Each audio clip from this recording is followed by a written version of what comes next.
प्याज का बाजार है, देखो देख लो पब्लिक देख लो, प्याज का बाजार है।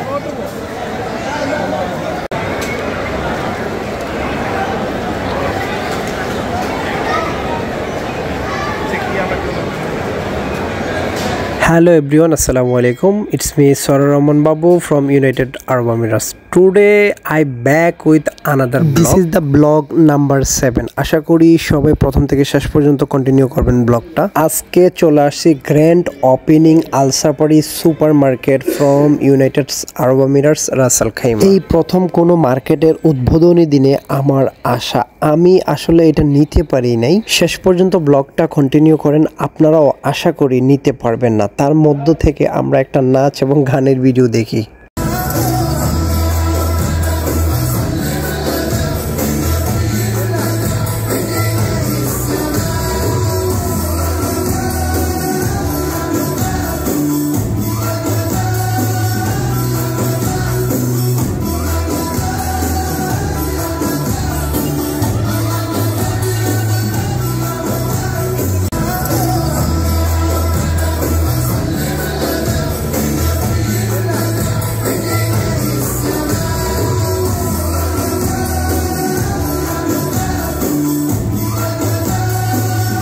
গাইস কেমন উপভোগ করলেন গান এবং নাচের ভিডিও? এটা আরবি স্টাইলের একটা গান এবং নাচ ছিল। আল সাফারি সুপার মার্কেটে তারা প্রথম দিন এবং দ্বিতীয় দিনের জন্য দুইটা প্যাকেজ ঘোষণা করছে, যেটাতে 70% উপরে ডিসকাউন্ট থাকবে। যেমন ক্রেতারা 2 দিরহামের মধ্যে আস্ত একটা চিকেন পাবে এবং 8 দিরহামের মধ্যে 1 কেজি গরুর মাংস পাবে, সাথে 30টা ডিম 5 দিরহামের মধ্যে তারা ক্রয় করতে পারবে। এই সুবর্ণ সুযোগ ক্রেতারা কিভাবে হাতছাড়া করবে বলেন? যেখানে সাধারণ একটা মার্কেটে আস্ত একটা চিকেনের দাম 12 দিরহাম, সেখানে 3 দিরহামে এখানে একটা চিকেন আস্ত পাওয়া যাচ্ছে। সাধারণ মার্কেটে 1 কেজি গরুর মাংসের দাম 25 দিরহাম।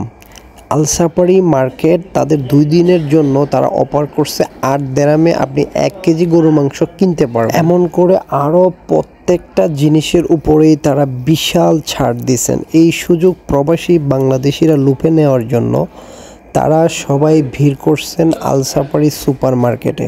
আমি আসলে প্রথমে বুঝতে পারি নাই এত পরিমাণ মানুষের সমাগম এই মার্কেটে হবে। মার্কেটটা অনেক বিশাল বড় ছিল, কিন্তু আফসোসের বিষয় হচ্ছে আমি কিছু ক্রয় করার জন্য আমি নিজেও গেছি, কিন্তু আমার ভাগ্যে কিছুই জোটে নাই। এত পরিমাণ ভিড় ছিল, এত পরিমাণ ঝামেলা ছিল, যেই ঝামেলার মধ্যে আমি আসলে কিছুই নিতে পারি নাই। মার্কেটটা ঘুরে এটাই বুঝতে পারলাম যে এই মার্কেটটা নতুন উদ্বোধনের পরে তারা চাইছিল যে তাদের একটা প্রচার হওয়ার জন্য তাদের কোম্পানি এবং তাদের এই মার্কেটটা মানুষ চিনুক এবং জানুক। তাদের এত পরিমাণ সেল হয়েছে, এটা তাদেরও কল্পনার বাইরে ছিল। তারা হয়তোবা আশা করে নাই মানুষ এত পরিমাণে আসবে। প্রবাসী বাংলাদেশিরা যারা আছে এবং অন্যান্য ইন্ডিয়ানি বলেন বিভিন্ন দেশের কান্ট্রির লোকেরা সবাই এই সুযোগ লুপে নেওয়ার জন্য আল সাফারি সুপার মার্কেটে কীভাবে জড়ো হয়েছে। অন্যান্য মার্কেটগুলোতে 1 কেজি পেঁয়াজের দাম 4 থেকে 5 দিরহাম, সেই জায়গায় তারা 1 দিরহামে 1 কেজি পেঁয়াজ দেওয়ার ঘোষণা দিছে। এই সুযোগটা কেনই বা নিবে না, যেখানে আপনি 4 টাকা দিয়ে 4 কেজি পেঁয়াজ দিতে পারতেছেন?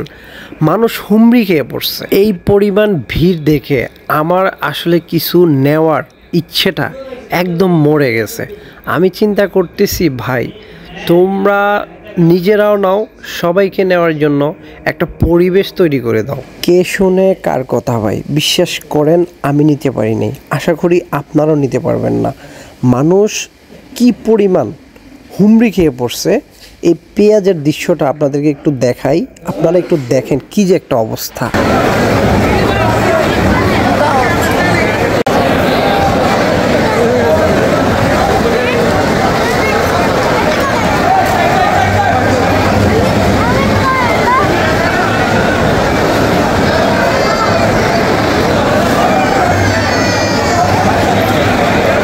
সাড়ে 3 কেজি আলুর বস্তা 3 টাকায় পাচ্ছে, যেখানে সাধারণ মার্কেটে 7 থেকে 8 টাকা। সস্তা পাইলে মানুষ তো বস্তা ভরবে, এটাই স্বাভাবিক। বিশ্বাস করেন ভাই, আমি 100 গ্রাম পেঁয়াজ পর্যন্ত ভাগে পাই নাই। 100 গ্রাম, 1 কেজি তো থাক দূরের কথা, হতাশা নিয়ে আমি বাসায় ফিরছি। বর্তমান পেঁয়াজ এবং আলুর যে পরিস্থিতি ভাই, বিশ্বাস করেন আমি এখান থেকে চলে যেতে বাধ্য হয়েছি। আমার এখানে দাঁড়ায় থাকতে আর ইচ্ছে করতেছে না। এই পরিমাণ ভিড় ঝই ঝামেলার মধ্যে আমার আর পেঁয়াজ সস্তায় কিনে খাওয়া লাগবে না, আলুও খাওয়া লাগবে না।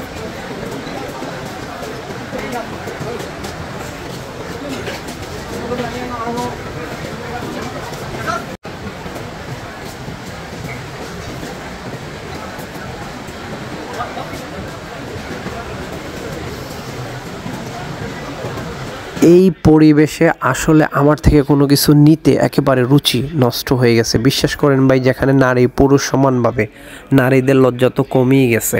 এরা পুরুষের ভিড়ে পর্যন্ত সস্তা জিনিস নেওয়ার জন্য কিভাবে লাফিয়ে উঠতেছে। আমি এখান থেকে বেরিয়ে কোনো রকম হাঁপ ছেড়ে বাঁচলাম।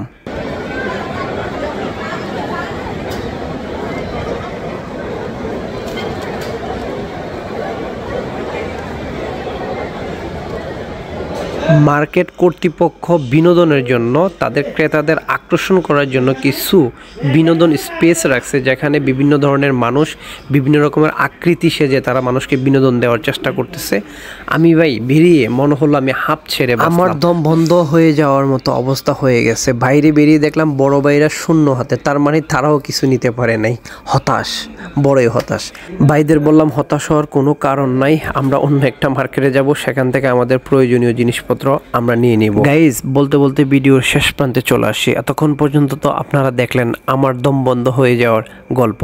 আশা করি আবারও দেখা হবে অন্য একটা ব্লগে, অন্য একটা ভিডিওতে। ততক্ষণ পর্যন্ত আপনারা ভালো থাকেন, সুস্থ থাকেন। আল্লাহ হাফেজ।